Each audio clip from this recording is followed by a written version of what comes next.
오늘 본문 말씀을 준비하면서 이런 생각을 해보았습니다. 정말로 이 땅에서 지금 제일 바쁘신 분은 누구겠냐? 예수님이 아니실까? 예수님께서 부활하신 이후에 또 승천하시고 하나님 그 보좌 우편에 앉아 계셨을 때는 주님도 마음이 좀 편안했을 겁니다. 왜냐하면 초대교회가 마라나다 마라나다 주 예수여 오시옵소서. 그들은 사도들이 기도하라 말하지 않아도 그들은 기도하였습니다. 그들의 일상생활 가운데 항상 주님이 언제든지 나의 삶 가운데 오시기를 위해서 그들은 기도하였습니다. 교회가 사는 법은 뭐냐? 기도하는 것밖에 없다. 또 내 날마다 나의 삶 가운데 찾아오시는 주님을 영접하는 것만이 이 땅에서 하나님 나라를 풍요롭게 이루는 일이라는 것을 알았기 때문입니다. 그리고 또한 교회가 건강하게 건전한 신앙생활을 할 수 있었던 것은 초대교회 가운데 바로 엄청난 핍박과 환난이 있었기 때문입니다. 잡초는 밟을수록 더욱더 꿈틀거린다지요. 교회도 마찬가지였습니다. 그 마귀의 방법이 틀렸습니다. 교회 생명을 앗아가면은 끝나겠지. 짓밟고 억압하면은 교회의 흔적이 사라지겠지. 그러나 큰 착각이었습니다. 그래서 그 다음에 쓴 것이 무엇입니까? 현대에 들어오면서 이제는 더 이상 교회를 찝쩍거리지 않습니다. 왜? 써먹어 봤기 때문에, 실패한 것을 알기 때문에 여기에 현대교회가 딱 걸려 넘어갔습니다. 더 이상 핍박도 하지 않습니다. 물론 요즘 이슬람이나 아니면은 주변에 직간접적으로 일어나는 크고 작은 핍박이 있지만은 어디 초대교회 핍박과 환난에 비하겠습니까? 교회는 이제 일어서서 열심히 일했던 교회는 이제 좀 앉아서 좀 쉬자. 이제 앉아서 쉬다 보니까 요령이 생깁니다. 이제 게으름이 생기게 되는 겁니다. 앉아있는 것보다는 누워있는 것이 낫지 않겠느냐. 어느덧 교회는 누워있습니다. 누워있다 보니까 이 세상의 모든 것들, 특별히 마귀가 들려주는 그 달콤한 잠자는 소리에 교회는 누워있다가 눈을 감기 시작하였습니다. 이 일은 오늘의 이야기가 아니라 2000년 전에 사도 바울이 에베소 교회를 볼 때도 그들은 살아 있습니다. 일상생활 다 했습니다. 그리고 그들의 가정생활도 다 했습니다.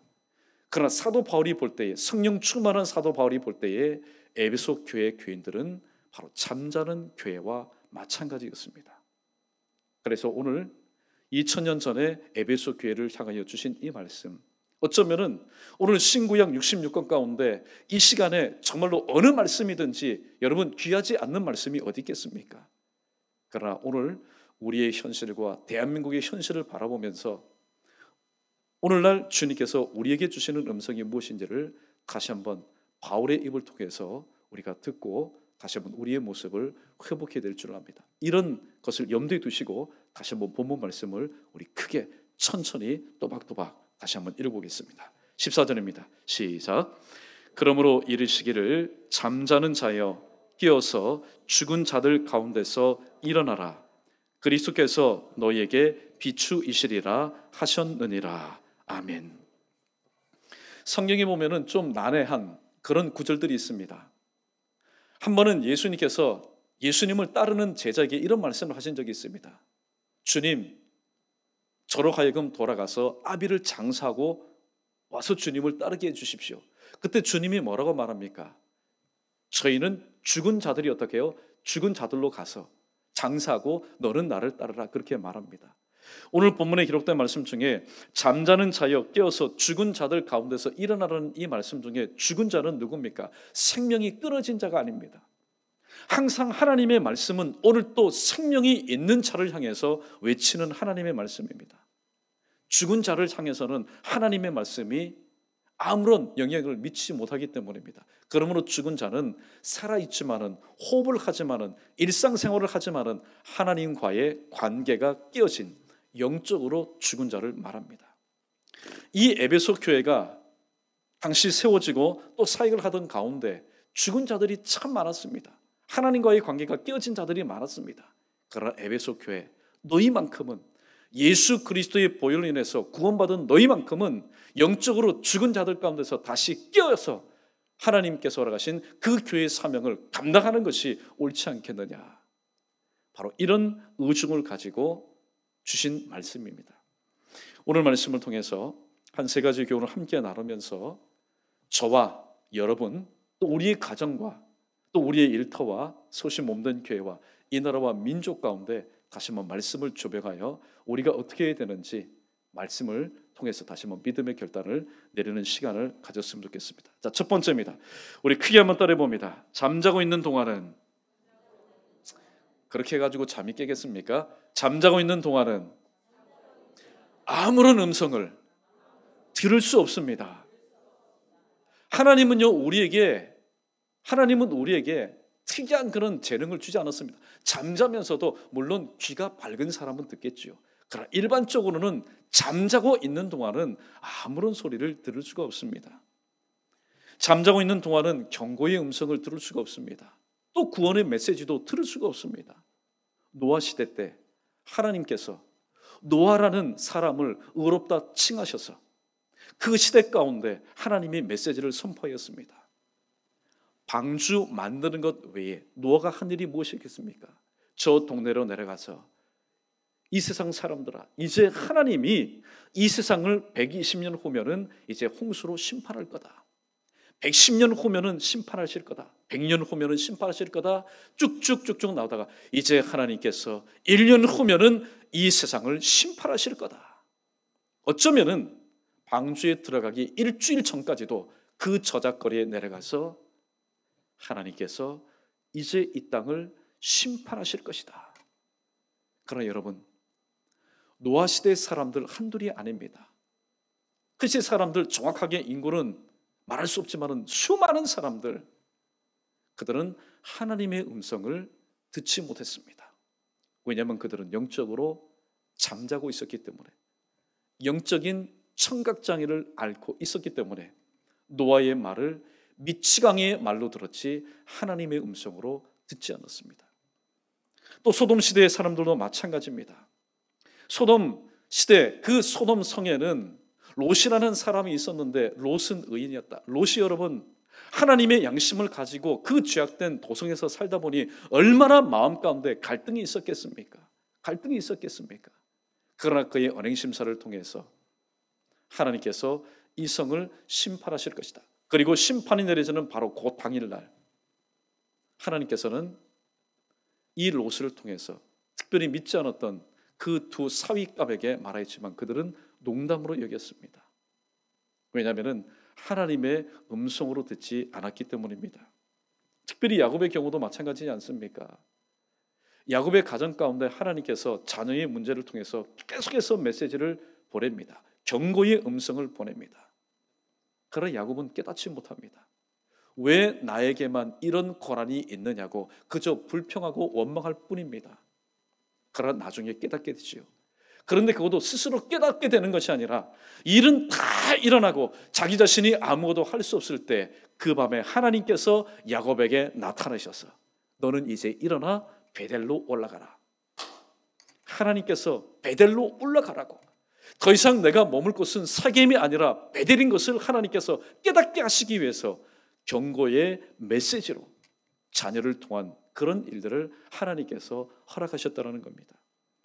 우리가 잘 아는 엘리 제사장의 경우도 마찬가지지 않습니까?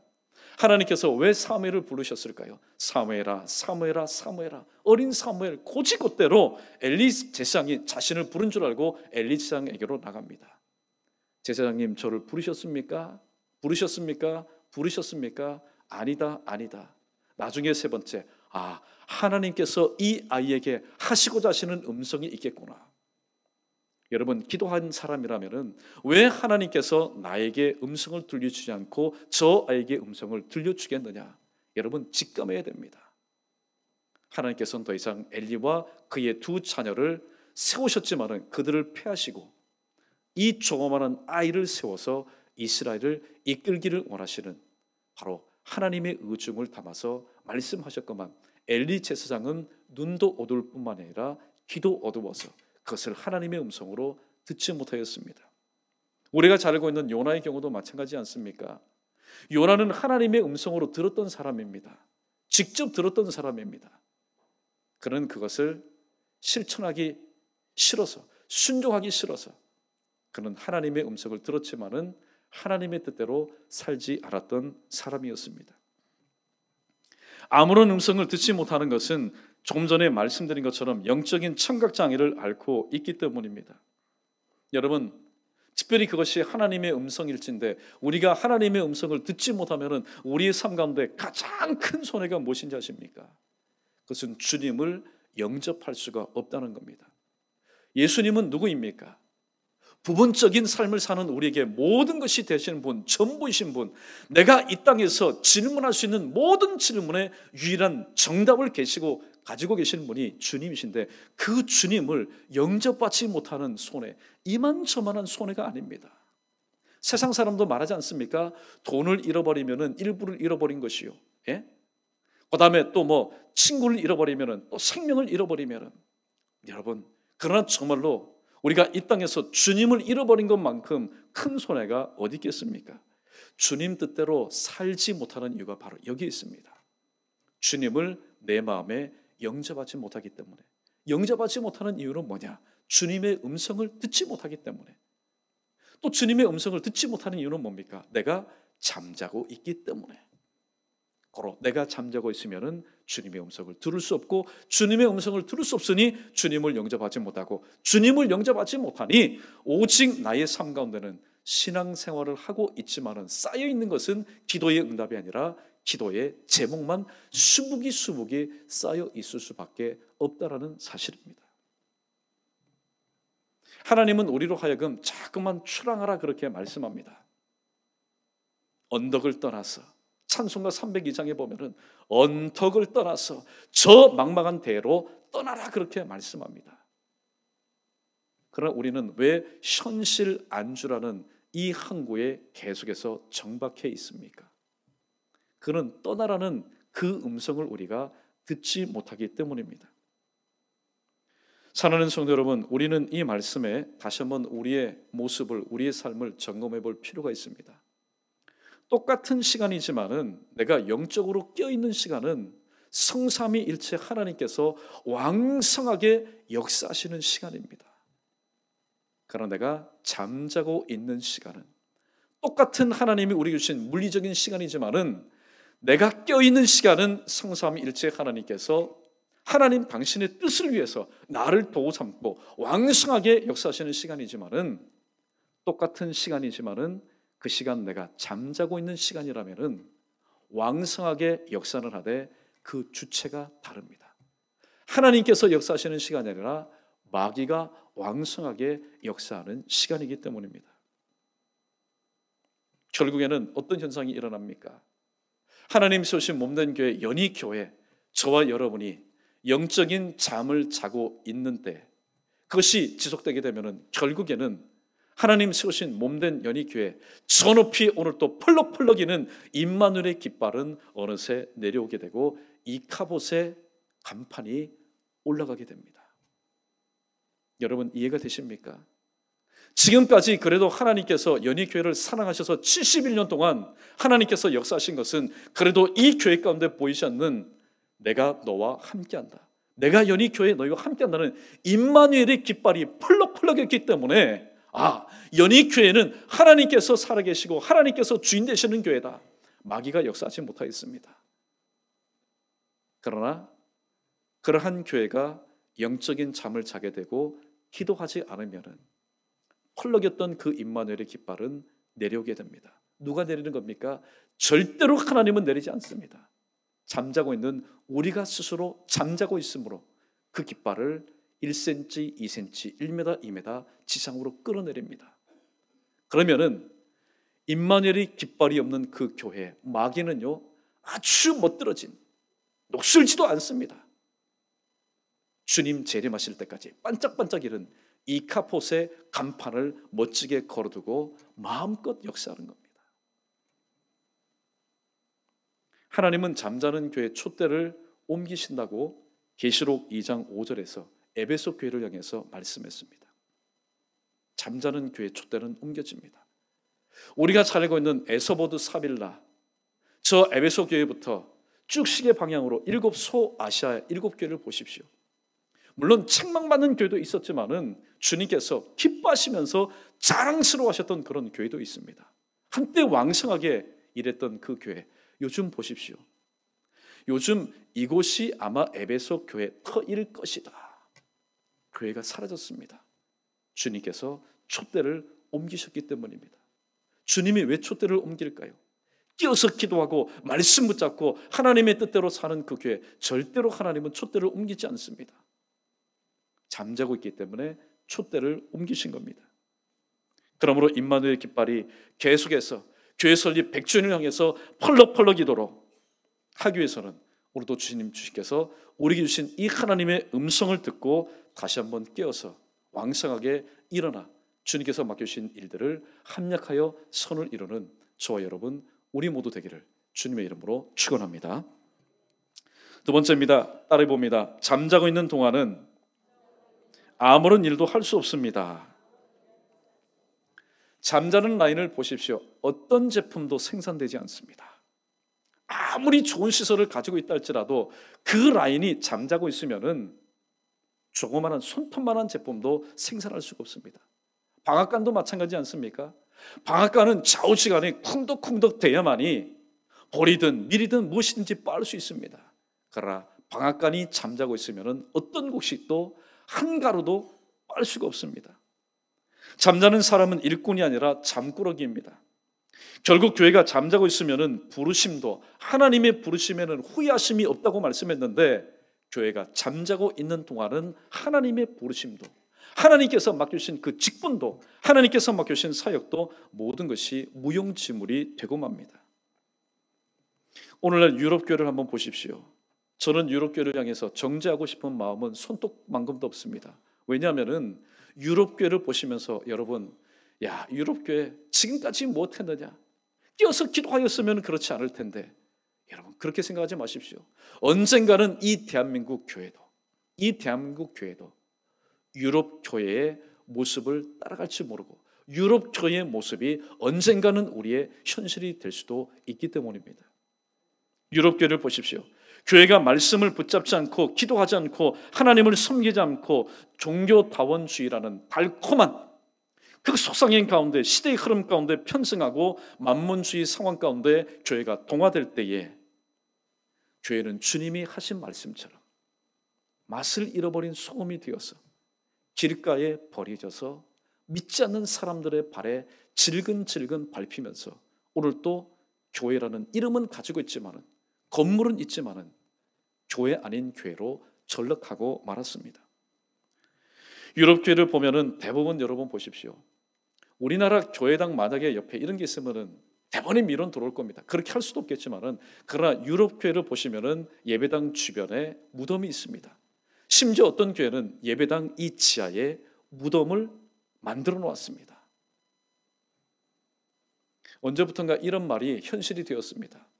유럽 교회 교인들 다 그런 건 아니지만은 일반적으로 그렇습니다. 신자들이 3번 교회당을 출입합니다. 언제인지 아십니까? 태어나서 6월의 세례 받기 위해서 첫 번째 예배당에 출입하고 두 번째는 결혼 예식을 하기 위해서 예배당에 출입하고 세 번째는 자기 자신이 죽었을 때 장사 치르기 위해서 세 번째 예배당을 출입합니다. 이것이 공개화된 지는 벌써 수십 년 전의 이야기입니다. 보십시오. 주님은 부활하시고 승천하신 이후에 그리스도의 영을 통해서 항상 우리의 삶 가운데 날마다 찾아오시는데 정작 교회는 하나님의 구원의 은총을 맛본 교회는 그것도 1년에 3번이 뭡니까? 일평생 동안 3번 주님 존전에 나와서 주님을 찾습니다. 그것도 여러분 신앙심이 있어서 찾습니까? 그저 몸뚱아리만 주님 존전에 와서 왔다 갔다 하는 겁니다. 그래서 잠자고 있는 교회는 스스로 무덤교회가 되고 마는 것입니다. 사람들은 유럽에 갔을 때 혹은 성지순례 갔을 때 유럽에 세워진 그 교회당 대부분은 성당이겠죠. 캐톨릭. 그 성당을 보면 감탄을 자아내지 못합니다. 이야. 목에 기부스를 할 정도입니다. 얼마나 높이 솟아있는지. 그러나 누가복음 19장 41절을 보면은 예수님이 가까이 오사 성을 보시고 우셨다라는 표현이 있습니다. 그 성은 무너진 성이 아니었습니다. 그 성은 조그마한 성이 아니었습니다. 그 성은 허름한 성이 아니었습니다. 제자들조차도 유대인의 자부심을 가지고 이 예루살렘 성전 오죽했겠습니까? 헤롯 왕이 또 48년 동안 증축하였던 그 어마어마한 웅장한 예루살렘 성, 그 성전을 보면서 예수님은 우셨다고 말씀하고 있습니다. 맞습니다. 우리는 유럽의 웅장하고 또 그 큰 교회당 혹은 성당을 보면서 감탄할 것이 아니라 예수님의 마음을 품고 이미 무덤화되어버린 해골만 득실득실한 임마누엘의 깃발이 내려진 지 오래이고 이가봇의 간판이 달려있는 그 예배당, 그 성당, 그 건물을 바라보면서 우리는 애통한 심정을 가지는 것이 그것이 성령적인 마음일 것입니다. 왜냐하면 잠자는 교회는 아무것도 할 수 없기 때문입니다. 여러분 보십시오. 교회당도 마찬가지입니다. 교회가 있어야지 교회당이 교회당답지 않습니까? 교회가 없는 교회당은 그것은 건물이지 아무런 소용이 없는 것입니다. 세 번째, 잠자는 것은 자유지만은 그 결과는 잠자는 자가 책임져야 된다는 진리를 우리에게 선포해 주고 있습니다. 오늘 이 말씀을 들으니까 잠이 많은 사람들이 또 괜히 시험에 듭니다. 여러분 피곤하면 주무십시오. 저도 피곤하면 자야 됩니다. 오죽하시면 주님도 피곤하실 때에 그 배에서 여러분 주무셨겠습니까? 풍랑이 이른데도 그것도 인지하지 못한 채 깊은 잠에 빠지셨겠습니까? 피곤하면 자야 됩니다. 이게 바로 하나님께서 만드신 신체의 리듬이기 때문입니다. 그러나 오늘 우리는 잠자는 자요, 이걸 문자적으로 해석해서는 안 됩니다. 바로 영적으로 해석해야 됩니다. 조금 전에 말씀드린 것처럼, 서두에 말씀드린 것처럼 지금 작금에 가장 바쁘신 분이 누굴까요? 그건 바로 예수님입니다. 초대교회가 세워질 때는 교회들이 예수님 말씀하지 않아도, 마음에 감동을 주지 않아도 여기저기에서 모이면은 두세 사람이 내 이름으로 모인 곳에, 이름으로 모여서 뭐 하겠습니까? 기도하고 찬송하고 말씀을 나누겠죠. 내가 그들 중에 있겠다. 그러나 요즘은 교회가 기도하지 않습니다. 찬송도 하지 않습니다. 오히려 찬송하는 것보다는 오히려 세상의 가요나 세상의 그런 음악 가운데 심취하여서 눈물을 흘리면서 속된 말로 힐링을 느끼게 됩니다. 이런 삶 가운데 오늘도 주님은 바쁩니다. 왜냐하면 교회들이 잠자고 있기 때문에. 서대문에 가서도 깨워야 됩니다. 연희동에 가서도 깨워야 되고, 저 마포에 가서도 깨워야 되고, 제주도에 가서도 깨워야 되고, 미국에 가서도 깨워야 되고, 아프리카에 가서도 깨워야 되고. 왜냐하면 지구촌 전체가 마귀가 뿌려놓은 현실 안주와 게으름이라는, 또 영적인 잠이라는 것에 맛을 들여서 이제는 기도하지 않아도 교회는 어느 정도 유지되거든요. 하나님 앞에 그렇게 부르짖지 않아도 나올 성도는 나오거든요. 그래서 요즘에 가장 바쁘신 분은 바로 누구일까요? 문을 두드리시는데 잠자는 그 영혼을 깨우시기 위해서 오늘 또 다니시는 주님이 가장 바쁘신 분 아닐까요? 그런데 주님은 그렇게 바쁘게 다니시는데 정작 깨어서 주님을 영접하고 주님과 함께 동역하고 함께 살게 될 교회는 오늘 또 자고 있습니다. 사랑하는 성도 여러분, 오늘 세 번째 대제에서 잠자는 것은 자유입니다. 자유입니다. 누구 말리지 않습니다. 피곤한데 자야죠. 바쁜데 자야죠. 내일 바쁜데 자야죠. 기도하지 못합니다. 근데 그건 자유입니다. 그럼 오늘 성경은 말씀합니다. 그 결과는 잠자는 내가 온전히 책임져야 한다. 책임 소지를 묻는다는 것은 그 결과를 책임지는 것을 의미합니다. 예수님 당시 바리새인과 서기관들은 영적인 시각장애뿐만 아니라 영적인 청각장애도 앓고 있었던 자였습니다. 어쩌면은 의인은 건강한 사람들에게 필요한 것이 아니라 병든 사람에게 필요하다. 주님은 의인을 부르러 온 것이 아니라 죄인을 부르러 오셨다고 말씀합니다. 그런데 예수님께서 그 말씀하시면서 정말로 염두에 두신 분은 누구일까요? 지금 죄인들, 지금 병든 자들이 아니라 영적인 청각장애와 시각장애를 앓고 있으면서도 그것을 자각하지 못하는 바리새인과 서기관들에게 정말로 필요한 분은 바로 치료하시는 주님이셨을 겁니다. 그러나 그들은 앓고 있는 이 장애가 너무나 심각하여, 영적인 시각장애가 너무나 심각하여 날마다 뵙는 주님을 하나님으로 보지 못했습니다. 또 날마다 대화를 나누었지만은 영적인 청각장애를 심하게 앓고 있었기 때문에 그것을 하나님의 음성으로 듣지 못하였습니다. 결국 하나님이신 예수님을 십자가에 못 박아 죽는데 가장 앞장섰던 사람이 가장 하나님을 가까이에서 섬겼던 바리새인과 서기관들이었습니다. 이는 깨어있지 않고 여전히 잠자고 있는 교회가 저지를 수 있는 참상이 얼마나 크다라는 것을 우리에게 암시해주고 있습니다. 가장 종교적인 사람이 가장 비신앙적인 행동을 할 수 있다라는 한 예일 것입니다. 말씀을 정리합니다. 잠자고 있는 동안에는 아무런 음성을 들을 수 없습니다. 사람의 음성이라면은 때로는 기회가 있을 수 있습니다. 그런 것이 하나님의 음성일진데 그 음성을 한번 놓치게 되면은 우리에게는 기회가 주어지지 않기 때문에 우리는 잠자고 있는 영혼이 아니라, 잠자는 교회가 아니라 깨어서 그 음성을 들을 수 있는 교회가 되어야 됩니다. 두 번째, 잠자고 있는 동안은 아무런 일도 할 수가 없습니다. 교회 건물 자랑해서는 안 됩니다. 교회 성도 수 자랑해서는 안 됩니다.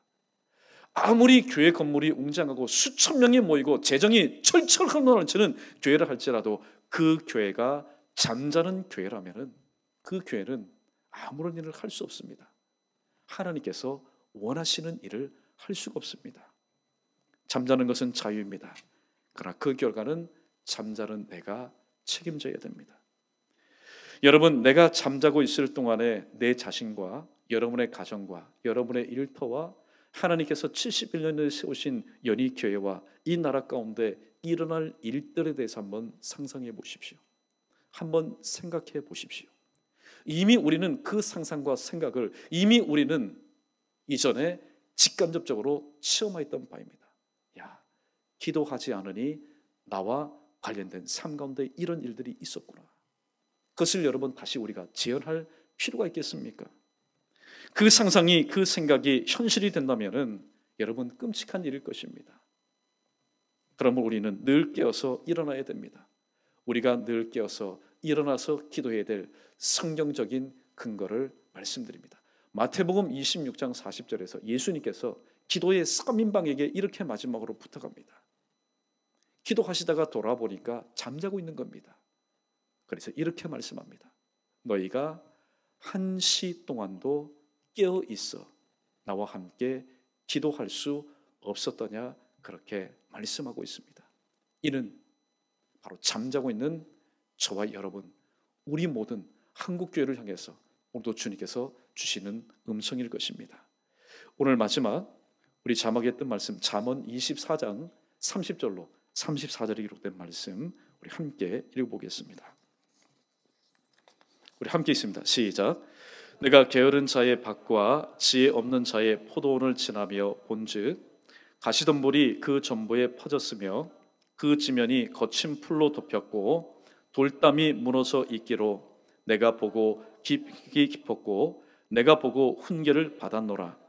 내가 좀 더 자자, 좀 더 졸자, 손을 모고 좀 더 누워 있자 하니 내 빈궁이 강도같이 오며 내 궁핍이 군사같이 이르리라. 아멘.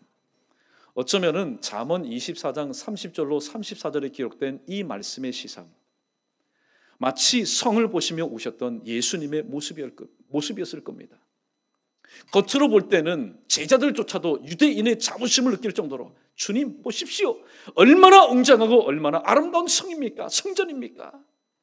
그러나 주님 보실 때에 내가 게으른 자의 밭과 지혜 없는 자의 포도를 지나며 본즉 가시덤불이 그 전부에 퍼졌으며 그 지면은 거친 풀로 덮였고 돌담이 무너져 있기로 주님은 보셨던 겁니다.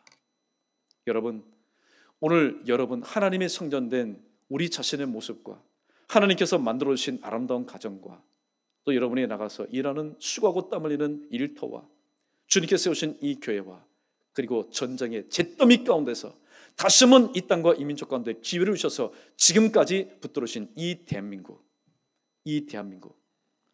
잠자고 있는 동안에 일어날 일들을 우리가 생각하고 상상해 본다면 여러분 아마 주님처럼 우리는 애통하지 않을 수가 없을 것입니다. 오늘 주신 말씀 다시 한번 마음 가운데 깊이 되새기시고 오늘 또 잠자고 있는 교회가 깨어 일어나야 하는 것은 다른 이유 없습니다.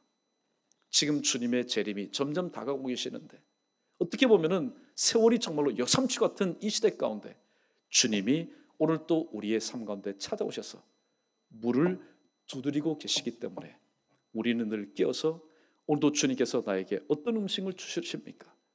오늘도 저와 나의 가정과 일터와 세우신 이 교회와 특별히 여러 모양으로 혼란스러운 이 대한민국을 향한 하나님의 뜻이 무엇입니까? 여러분 깨어있지 못하면 음성을 들을 수가 없습니다. 음성 듣지 못하니까 주님 영접하지 못합니다. 주님 영접하지 못하니까 주님 뜻대로 살 수가 없습니다.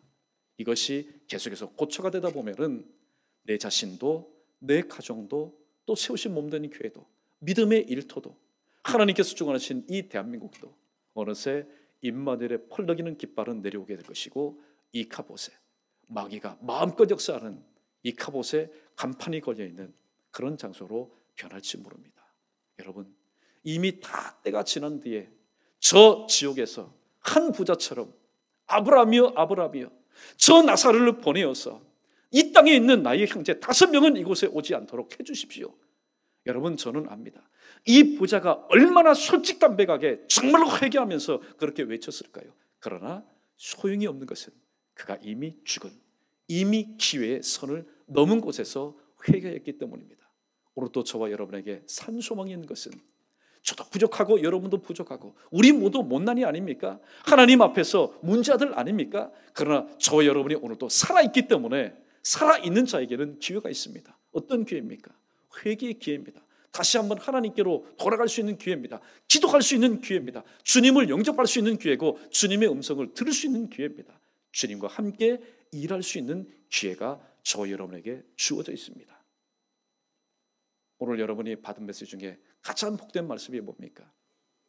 오늘도 우리가 깨어 있어야 되는 것은 주님이 여전히 잠자고 있지만은 우리를 외면하여 다른 곳으로 가시지 않고 잠자는 내가 깨어날 수 있도록 계속해서 강권적으로 우리의 문을 두드리고 계신다는 사실, 이것이 오늘 또 우리가 붙잡아야 될 위로의 말씀이요 힘이 되는 말씀입니다. 이 말씀 붙잡고 항상 하나님 앞에서 깨어 근신하여 주님 말씀처럼 오늘도 기도로서 모든 일들을 또 감당하며 극복하며 해결해 나가며 이를 통해서 하나님의 뜻을 이루어 나갈 수 있는 진정 21세기판 주님께서 기뻐하시는 깨어 기도하는 교회 저와 여러분 우리 모두 되기를 주님의 이름으로 간절히 축원합니다.